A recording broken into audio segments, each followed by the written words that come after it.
Bonjour tout le monde, on se retrouve aujourd'hui pour une nouvelle vidéo. Donc comme vous pouvez le voir, il s'agit d'un speed coloring et j'ai décidé pour la première fois de ce type de vidéo, j'ai décidé de faire ça dans le livre carré bébé animaux. Donc j'ai fait ce speed coloring tout simplement pour m'amuser, c'est pour ça qu'il va y avoir beaucoup de gammes de crayons pour ce speed coloring. Mais si ça vous plaît par la suite pour les prochains speed coloring, j'utiliserai au maximum une ou deux gammes afin de ne pas vous perdre durant ce type de vidéo.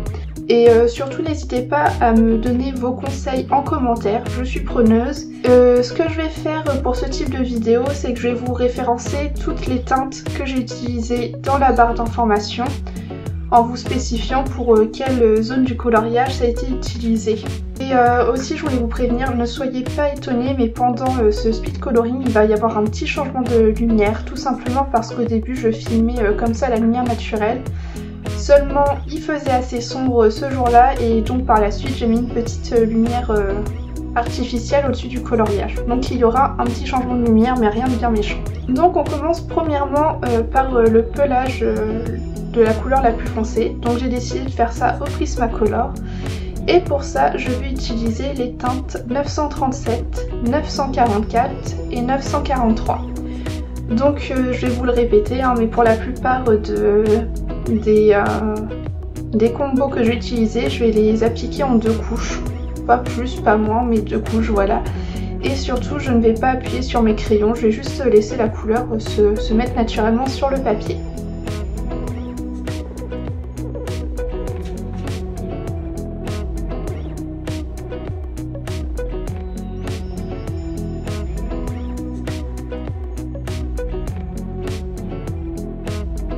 Donc ensuite je vais passer à l'intérieur des oreilles de Oliver et cette fois-ci ce sera encore au Prismacolor.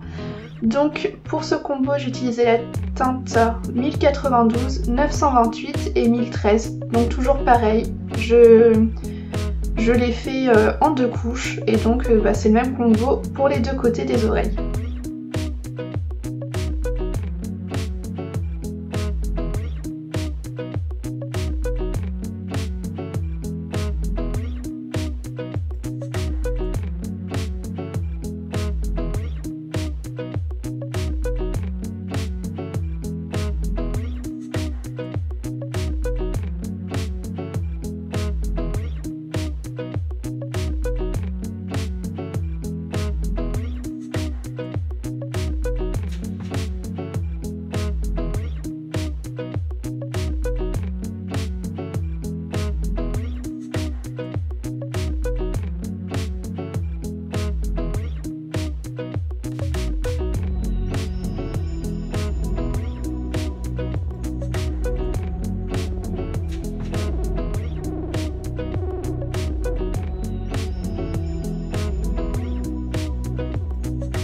Ensuite, je passe à la teinte la plus claire du pelage et pour ce coup-ci, j'ai utilisé les luminances.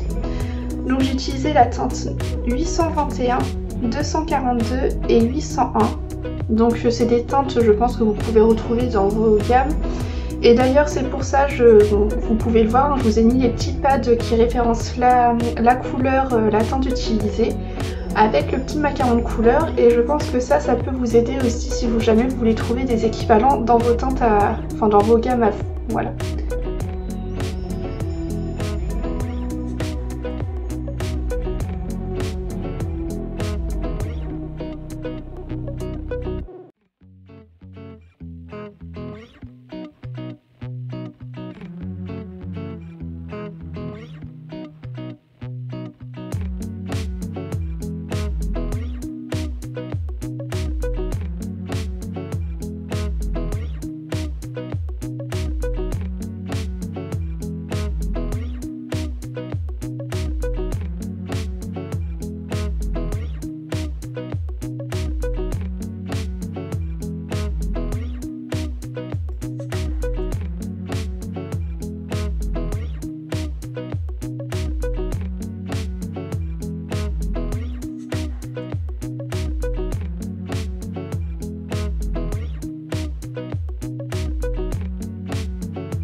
Donc ensuite je vais passer à la colorisation des yeux. Et pour cette fois j'utilise encore les luminances, mais je l'ai fait seulement en une couche parce que le résultat me convenait, je trouvais qu'on avait assez de, comment dire, de nuances entre le foncé et le clair et ça me paraissait bien. Donc j'utilisais la teinte 407, 069 et 077. Ensuite il y a eu un petit oubli de ma part. J'ai oublié de faire le contour des yeux, donc qui est de couleur plus claire, donc sur Oliver. Donc je reprends mon combo des luminances, donc le 821, 242 et 801.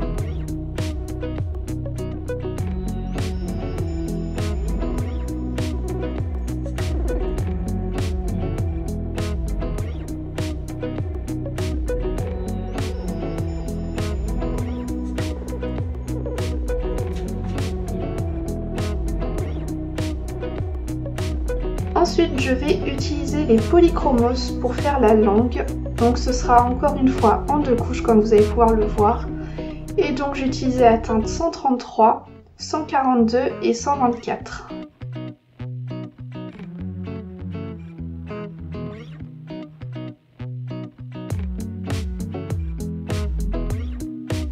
Ensuite, je continue plus ou moins dans la même zone, donc pour la gueule de Oliver. Donc je vais prendre les polychromos encore une fois, toujours en deux couches, et je vais utiliser la teinte 225, 226 et 124.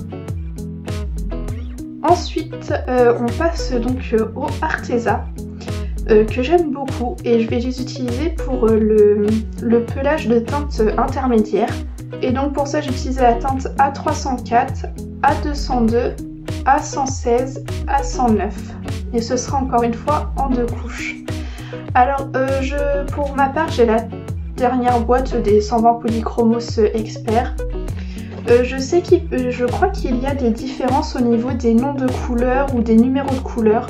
Donc en tout cas sur le petit pad juste à côté il y a noté le numéro de la teinte et le nom de la teinte. Donc si jamais il y a des différences chez vous, voilà, essayez de retrouver grâce à ces références là parce que malheureusement je n'ai que la dernière boîte. Alors juste pour vous prévenir, là quand j'ai utilisé l'Arteza il y a eu des petits tremblements au niveau de ma caméra. Je pense tout simplement parce que je coloriais sur des grandes zones et malheureusement je m'en suis pas aperçue de suite. Et je pense que c'est ma table qui n'est pas assez stable, donc j'essaierai de régler ça pour les prochains speed coloring si ça vous plaît.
Donc ensuite je vais passer au fond, enfin les formes géométriques. Et donc pour ça j'ai décidé d'utiliser des crayons aquarellables. Donc moi j'ai utilisé les Muséum, mais comme j'aurais pu utiliser mes Giotto Stilnovo aquarellables ou mes art gris, enfin voilà, peu importe. Et puis là j'ai envie de dire c'est libre au niveau des couleurs. Moi j'ai décidé de partir sur des teintes de vert. Donc pour le vert j'ai utilisé la teinte 710, 220 et 720. Donc j'ai oublié de vous préciser, mais je vous dis toujours les teintes du plus foncé au plus clair. Et pour le bleu, je suis partie sur la teinte 159, 670 et 171. Et pour ceux qui ne savent pas et qui ont les luminances, les Muséum c'est exactement les mêmes teintes avec les mêmes numéros, donc si jamais ça vous dit, voilà. Donc pour appliquer mes crayons aquarellables, donc je commence toujours par la couleur la plus foncée à l'extérieur et je vais jusqu'à la plus claire. Pour ma part, je dégrade mes couleurs, même sur des crayons couleur aquarellables, enfin en tout cas pour ces formes géométriques là, c'est de la façon dont j'ai procédé. Et surtout, je reviens sur la couleur la plus foncée quand j'applique une couleur plus claire. Voilà, afin de pouvoir fondre, mais bon, c'est ce que vous pouvez voir sur l'écran. Pour quand j'aquarelle, donc j'aquarelle du plus clair au plus foncé, pour pas que la couleur la plus foncée prenne le dessus sur le reste.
Donc ensuite pour peaufiner le fond, j'utilise la palette nacrée de chez Action. Alors honnêtement, quand j'ai acheté cette palette, je pensais que j'allais jamais m'en servir et au final, je m'en sers assez régulièrement.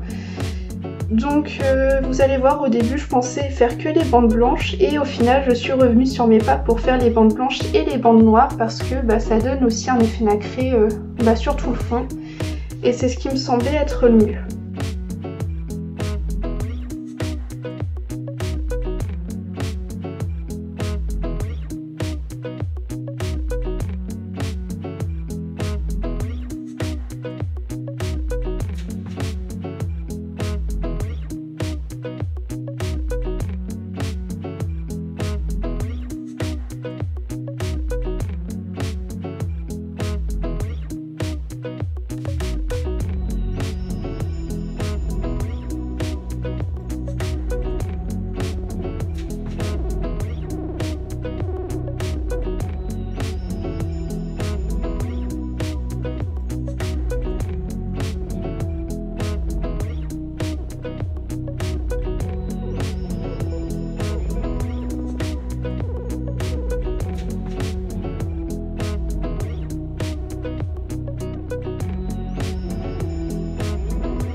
Et enfin, pour finir ce coloriage, j'utilise une technique que j'ai vue sur le Instagram de Arcolo75 qui a également une chaîne YouTube et c'est dommage, elle publie pas souvent je crois des vidéos sur sa chaîne YouTube alors qu'elle a un talent de fou.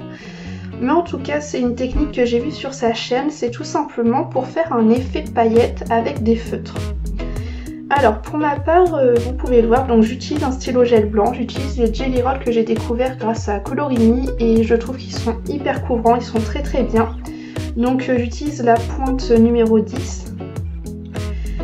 Pour compléter ça, j'utilise des feutres, donc là pour le coup j'utilisais 2 feutres à chaque fois de la même teinte que... Par exemple quand je veux faire la zone verte, je vais prendre 2 feutres verts, voilà, avec des teintes, des nuances différentes. J'ai également pris 1 ou 2 stylos gel afin d'apporter soit une touche de pailleté, soit une touche métallique. Et j'ai également rajouté, alors vous pouvez le voir, il y a des marqueurs métalliques qui viennent de chez Lidl et j'adore les utiliser pour ces effets. Parce que c'est comme des stylos gel mais sauf qu'il y a des pointes différentes et je les trouve plutôt bien pour faire ces effets. Ils vont soit avoir des effets métalliques ou des petits effets pailletés, ça dépend de la couleur mais en tout cas j'aime beaucoup. Donc ce qu'il faut savoir pour cette technique, c'est que plus vous allez avoir de feutres, plus vous allez avoir de matière et plus vous allez faire des points de façon dense et plus je trouve que l'effet va être joli. Donc bien sûr je vais vous mettre la vidéo de Arcolo75 en vidéo pour que vous puissiez voir son tuto parce que c'est pas mon but de reproduire son tuto, c'est juste que j'aime bien reproduire cet effet là sur pas mal de coloriages. Mais je vous laisse aller voir sa vidéo. Et je voulais juste vous préciser, je me suis aperçue lors du montage que j'ai oublié de faire la truffe de Oliver. Donc je vais aller la faire juste après et je pense tout simplement reprendre le même combo que pour le pelage foncé, donc qui a été fait au Prismacolor. Donc c'est les teintes 937, 944 et 943. Et je pense juste rajouter un petit peu une couleur beige sur le dessus de la truffe pour un petit effet de lumière. Mais voilà, c'est rien de bien méchant, c'est juste le petit bout de truffe. Si vous voulez la faire noire, vous la faites noire. Si vous voulez la faire marron, vous la faites marron. Voilà, peu importe.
Donc comme vous pouvez le voir, je rajoute de nouveau quelques petits points blancs dans le bleu. Car au final, en comparant mon vert et mon bleu, je trouvais que le vert était un peu plus lumineux. Du coup, voilà, j'ai rajouté quelques points blancs dans le bleu, histoire de donner un effet qui me plaît un peu plus. Donc voilà, c'est tout pour cette vidéo. J'ai pris beaucoup de plaisir pour la filmer. Je vous cache pas que ça prend du temps, mais j'ai aimé prendre ce temps pour vous faire cette vidéo. J'espère qu'elle vous aura plu, j'espère que ça pourra vous aider. Comme je vous ai dit, pour de prochains speed coloring, je vais utiliser au maximum 1 ou 2 gammes afin de ne pas vous perdre et que vous puissiez suivre le speed coloring si vous en avez envie. C'est juste que là, je voulais tester dans un premier temps, juste pour m'amuser, voir si ça me plaisait dans un premier temps, parce que j'ai pas envie de faire des vidéos qui me plaisent pas, et voir aussi si ça vous plaît. Donc je vous référence toutes les teintes pour les combos en barre d'infos. Et voilà, n'hésitez pas à me dire si ça vous plaît ou pas. Donc sur ce, je vous dis à bientôt dans une prochaine vidéo.